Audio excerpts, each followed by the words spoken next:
In this video, I'm going to talk about that little part of your brain that triggers your huge stress response.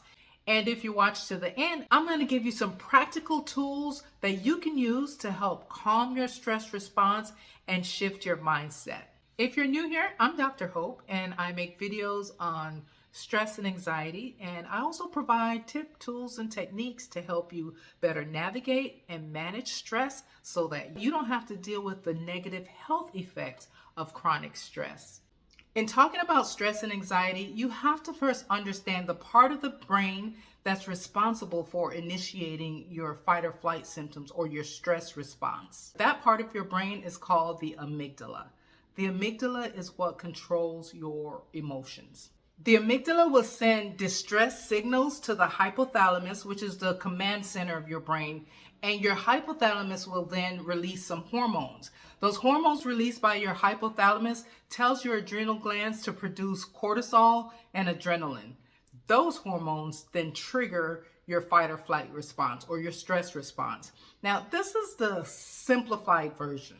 I share this analogy almost every time I talk about the adrenal gland and the stress response. If you're like me, I grew up in a neighborhood that had a lot of watchful neighbors.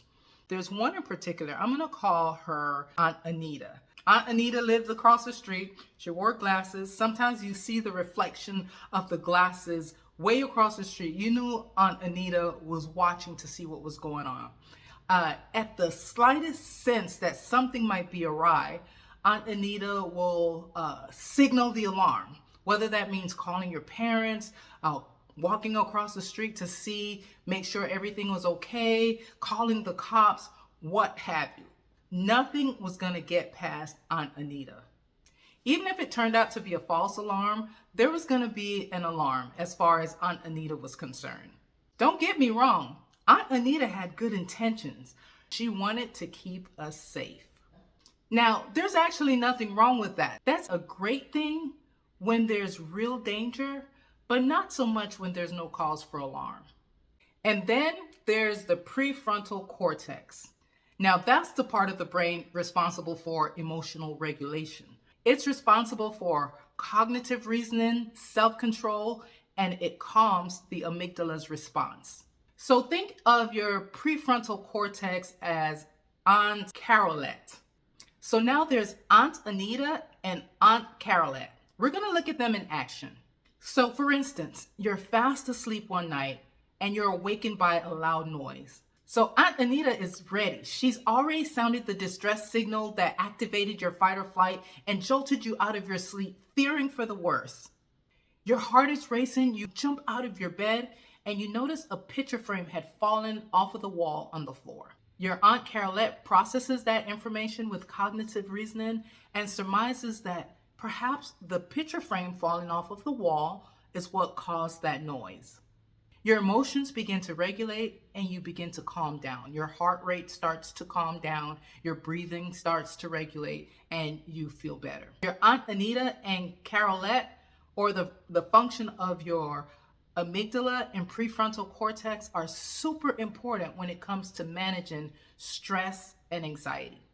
I talk about both of these more extensively, and I will drop the link for those in the description, but I'm just going to touch on a couple of key points. So the way to better manage your emotion or regulate your emotion is by training your brain to have a positive perspective of the situation instead of one that is negative and that will trigger your fight or flight symptoms. So perspective is the lens through which you view the world, right? It's often shaped by our upbringing, our environment, our culture, heritage, religious beliefs, and it also helps to create an understanding between two different points of view. So do me a favor, take a look at this picture. It's a very popular picture. Some of you may see a younger woman, some may see an older woman, some may see both. So based on your perspective, your thoughts will go in that direction. So if you see a young lady, you might be seeing her choker, her eyelashes, her hair. If you're seeing an older woman, you might be thinking about the size of her chin or, the wrinkle in her skin. So if you train your brain or practice finding a more positive point of view. It'll help you break old negative default ways of thinking. And the way to train your brain is through creating new neural pathways through something called neuroplasticity.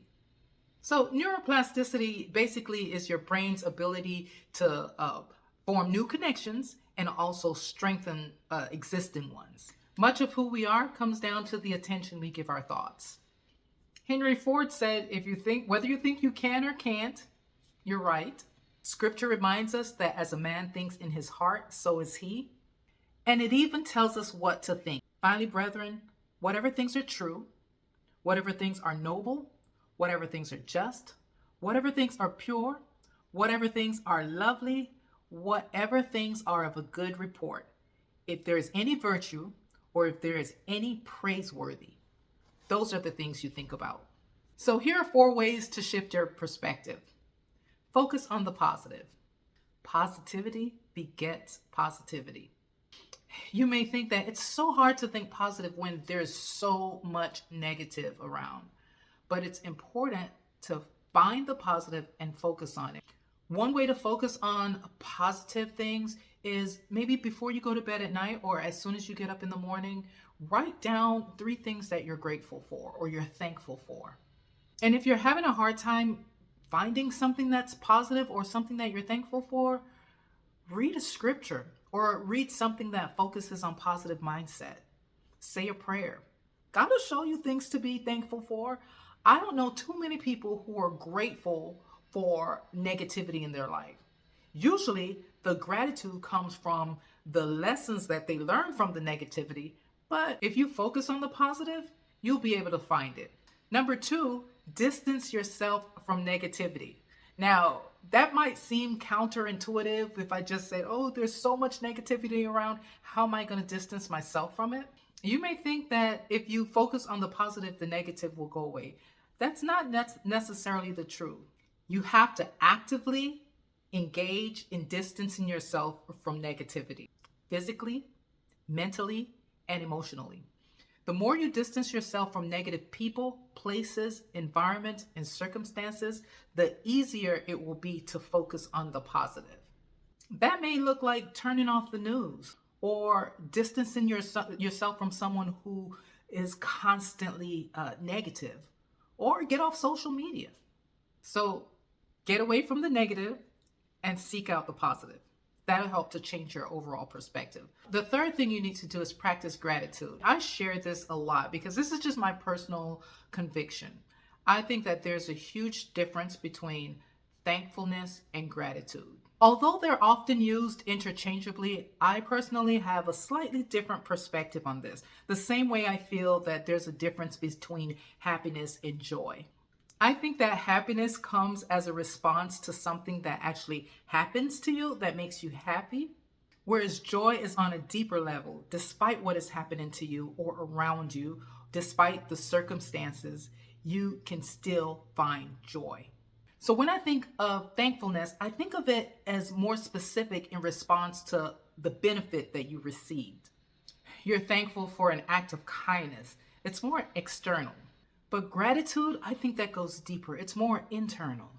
So in the midst of frustration, overwhelm, or disappointment, you can take a moment, take a breath, and think about what in that situation you can be grateful for. If you look for it, you'll find it. If you don't, you won't.